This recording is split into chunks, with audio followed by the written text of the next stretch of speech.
Hi, I'm Dan. Recently, I made my own game using rpgmaker. Kind of. The game is called Another Lux, and it's actually only a demo right now, which I'm not sure if I'll ever finish, but you can try it out if you want. Either way, I wanted to talk about my development process, since I think it's worth sharing my experience. And if you're interested in making an RPG, you might be able to learn something from my experience, or my inexperience. So, let's get into it from the beginning. First of all, how did I choose to make an RPG, and why did I settle on rpgmaker? Well, this actually begins with something completely different. A D&D campaign. For whoever doesn't know much about D&D, all you need to know is that it's a tabletop role-playing game, where a group of people end up making a story together by role-playing out an adventure. And one person in the group is a dungeon master. They create and manage the adventure that the other players play through with their own individual characters. A lot of the time, that's me. D&D is really fun, and I recommend people to try it out if they can find a good group. However, being a DM has some learning curves, and sometimes you create a campaign that isn't a keeper. So I started a campaign with a new setting, the main selling point being that there is a large zone of darkness spreading across the region and threatening to consume it. It was a pretty cool idea and could have worked well for a campaign, but I ended up taking the planning a little too far, to the point where I planned out every single plot point of the entire campaign way too far in advance. For some campaigns this can work well, but for this one, it was too much railroading. A big no-no for dungeon masters.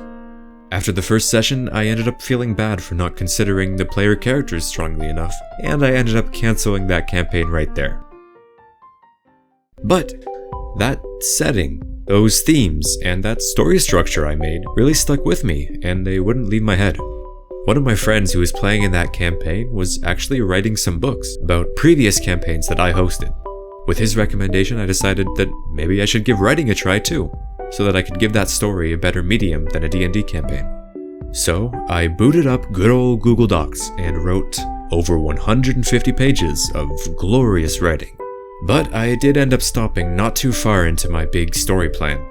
Not because I was bad at writing, although I definitely was pretty bad at it. It was because I couldn't find the passion or the motivation to write out everything. My creative process is very immersive, visually and sound-wise, and for me that doesn't translate to pen and paper too well. For a long time, this was where it was stuck.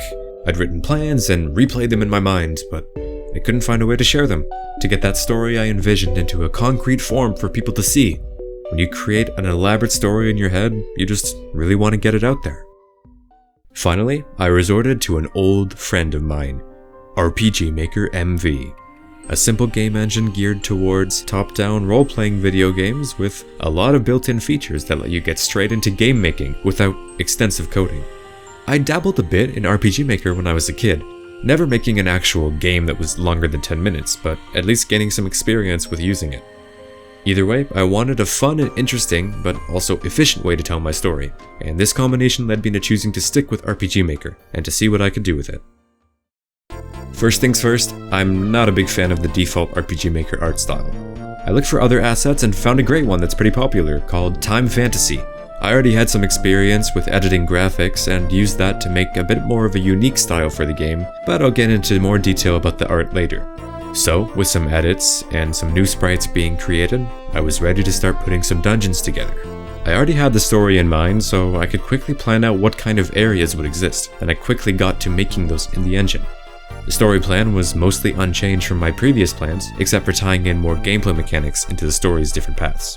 I planned out what the different areas and the structure of the game would look like as the story progresses, realizing that this game would be heavily story-focused, but would also have a lot of exploration. I wanted to allow the player to walk through the whole explorable area on foot, without transitioning to a larger world map, so that the exploration would feel more grounded, kind of like how the old Pokemon games would feel to me. Next, it was time to figure out combat.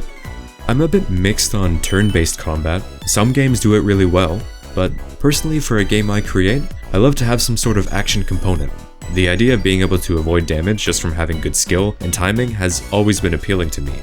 I was considering different combat elements, maybe a new dodging and attacking based mechanic, but then I found it. Something glorious. The Undertale Battle System plugin. Undertale and Deltarune are some of my favorite games and biggest inspirations. I admire so many aspects of Toby Fox's game making, and something I really enjoyed was the bullet hell turn-based combat system. So when I found a way to do a similar system with an existing plugin, I couldn't resist. So I downloaded Some Random Dude's plugin. No, yes, that's their actual name, Some Random Dude. Big shout out to them for their rpgmaker plugins. And I got to testing that as soon as I could. I added another layer to the combat with a light and dark system, tying into some of the themes of the story, and also adding elemental combos to make it cooler. Next up was my biggest enemy, art. I don't know why I did this to myself, but I decided that the game needed to have character portrait arts when they're talking, even though rpgmaker has a built-in face icon tool that I could have used to save a lot of effort.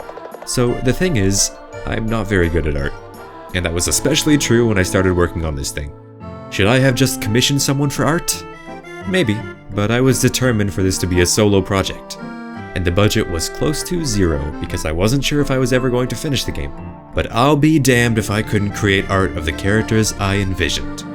This was my biggest time sink because I spent a lot of time drawing and redrawing and building up my fundamentals to finally get some portraits I was satisfied with for the major characters.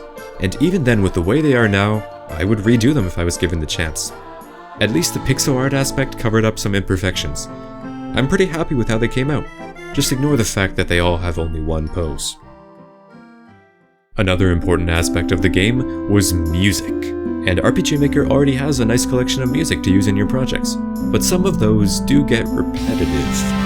And I've always had a strong interest in music, so I wanted to try to compose some music of my own. Just like the art, I was mostly learning this from scratch, and I was using Cakewalk to make music. I didn't have FL Studio then because it's pretty expensive, and although I definitely had some troubles using Cakewalk, it was free so I wasn't complaining. Anyways, I ended up making a handful of songs and adding them into the game. They're all uploaded to my YouTube channel in a playlist, so feel free to check them out. So, there it was. I finished a demo's worth of content over a very long period of time, learning to do art and music and game design. When I finished it, I was tired. I'd worked on this project and story for so long that I was mostly just happy a sizable chunk of it was finally playable. But my passion for that story was fading away compared to when I was first writing the plans. I am a storyteller at heart, so I want to tell the stories I think of and present their themes. So it does feel a bit sad to not continue that and finish the game. For a bit of extra content, I wrote and created a short video on my channel. It's called Clock. It goes alongside the game's story, presenting some aspects of it that you can't find within the demo. So anyways, all I can say about it now is to please go play the demo. Check it out, see if you like it, see what kind of game I was trying to make. If you're not interested, that's okay too. I'm not going to pretend like it's the greatest game of all time, it's just a game that I made a demo for. Maybe I'll end up picking the game back up with some changes in the future, depending on the feedback. I have plans to make a lot more games and projects soon. I do some engineering, so I might also venture into videos about other technology and software. If any of that or any of what I've said resonates with you, be sure to subscribe. I'll make some life-changing videos soon. Just stay tuned.